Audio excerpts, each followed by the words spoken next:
Hey everybody, I'm Michael Strahan, and St. Jude has been close to my heart for many years. Their groundbreaking research is changing how the world treats childhood cancer, and has helped push the survival rate in the U.S. from 20% to more than 80%. Please help St. Jude give children the greatest gift, a chance at a lifetime.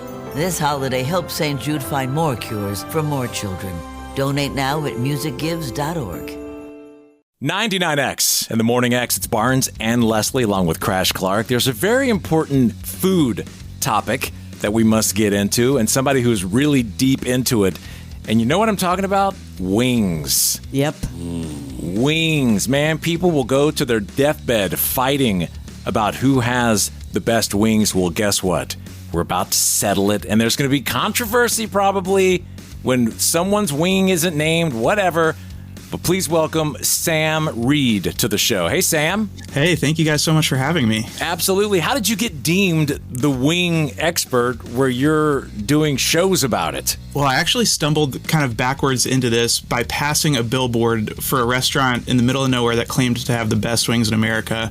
And so I kind of went to check it out as a joke.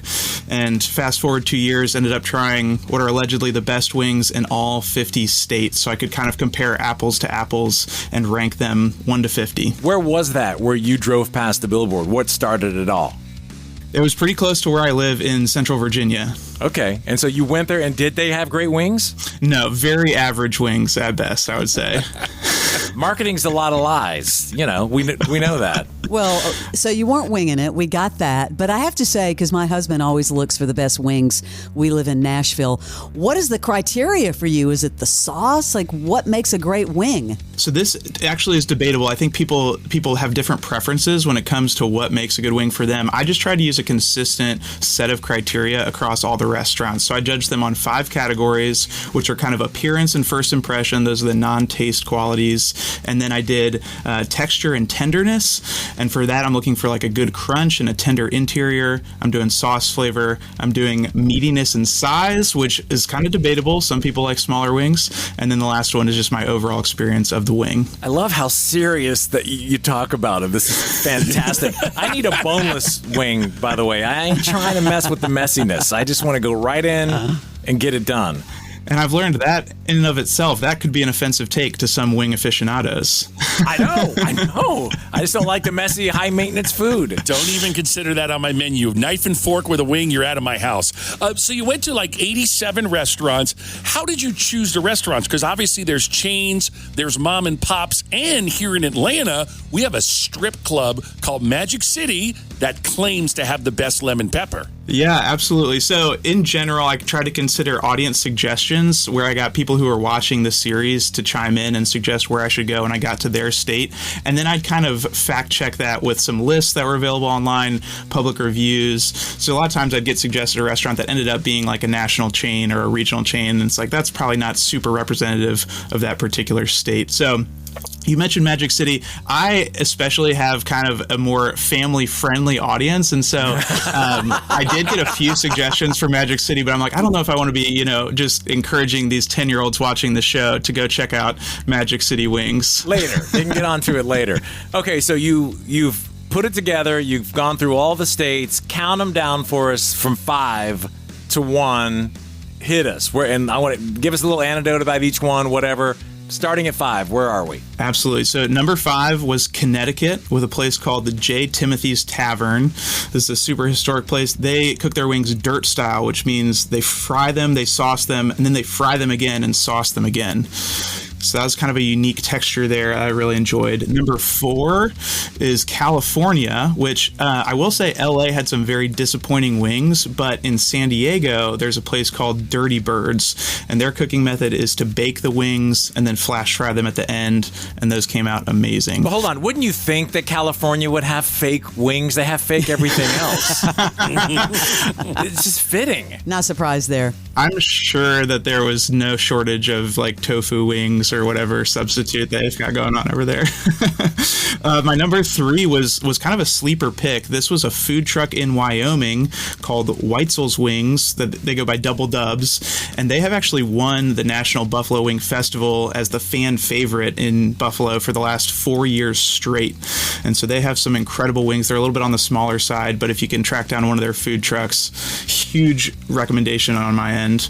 And then people gave me a lot of flack. They're like, you didn't go to Buffalo, you didn't go to Buffalo. I actually went to Buffalo and went to 15 different restaurants in Buffalo alone, because I knew that this would be such a contentious topic. I'm like, I'm going to do my due diligence here. I'm going to make sure I go to everyone's recommendation so that I can say I've done my due diligence. And they actually came in number 2. So just outside of Buffalo, there's a place called Bar Bill Tavern. It's in East Aurora, New York. And they have some really incredible Cajun honey butter barbecue wings.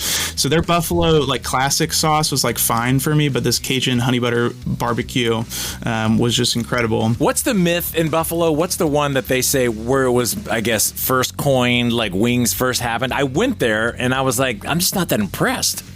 Yeah, I'm with you there. It's called Anchor Bar, and no shade to the good people of Anchor Bar, but I would say that Anchor Bar, Duff's, and then there's also a few others that you could lump in there that locals would consider tourist traps, from my understanding. Right, that's what it felt like. It felt like a very Disneyland presentation. It was a cool place, but like it's funny how people can just claim they have the best whatever, and people then it just becomes a thing where people talk about it like it is. Yeah. Yeah, it's kind of a self-fulfilling prophecy at a certain point. Yeah. All right. Number 1, who has the absolute best wings in the U.S.? So this was a restaurant I tried kind of early on because I was taking a lap of the United States. So this was on the first half, but I went to the local in Atlanta. It's the local on Ponce. Whoa! What? And they are my number 1 best wings in the United States. What? No way. Atlanta? No way. We've got the best wings? Woo! Well, I think a lot of people in the comments have pointed out that you walk around Atlanta and what do you see on the sidewalks? What do you see in the street gutters? It's chicken wings. You're right. Yeah, and I think that Atlanta has kind of a slept-on food scene if you're not from Atlanta. And so got recommended this place by a bunch of people and was just blown away. What they do there is they will smoke their wings first and then flash fry them before serving them. And of course, in Atlanta, you got to get the lemon pepper wet. So their version of that is buffalo lemon pepper, which was phenomenal. They have a lot of good dry rubs. I kind of prefer their wet sauces mixed with the dry rubs, which is what that is. But it was, yeah, by far the best wing I've ever had. Do they get like a trophy? Like what happens? Yeah, what do they get? Here's the funny thing about the local. They almost got shut down a few years ago because there was a developer kind of buying up properties in the area. And they are just so content that they're still around and exist as this cool dive bar that I almost felt bad, like giving them, I made them this plaque that said the best wings in the United States of America. And it was almost like, thank you, but like, we have a great vibe and we don't want these like yuppie people coming in for wings ruining it. So it's kind of like, hey, keep it a secret, but if you can go grab some wings and not ruin the vibes, I'd recommend it. That is so Atlanta. We were trying to give you a prize and you're pushing it back in our face. Yep.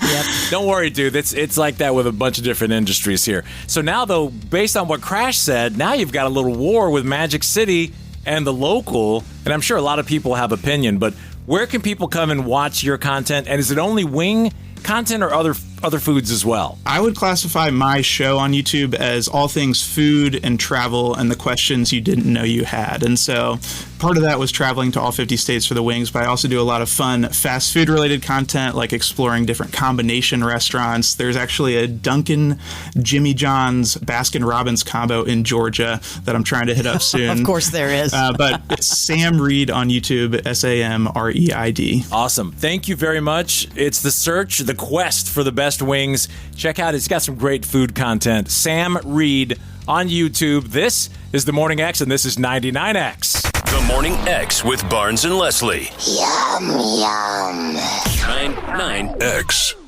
Hi, I'm Drew Barrymore, and I want to tell you how you can help to support the life-saving work of St. Jude Children's Research Hospital. When you give, you're helping ensure families never receive a bill from St. Jude for treatment, travel, housing, or food, so they can focus on helping their child live. This holiday, help St. Jude give children the greatest gift, a chance at a lifetime. This holiday, help St. Jude find more cures for more children. Donate now at musicgives.org.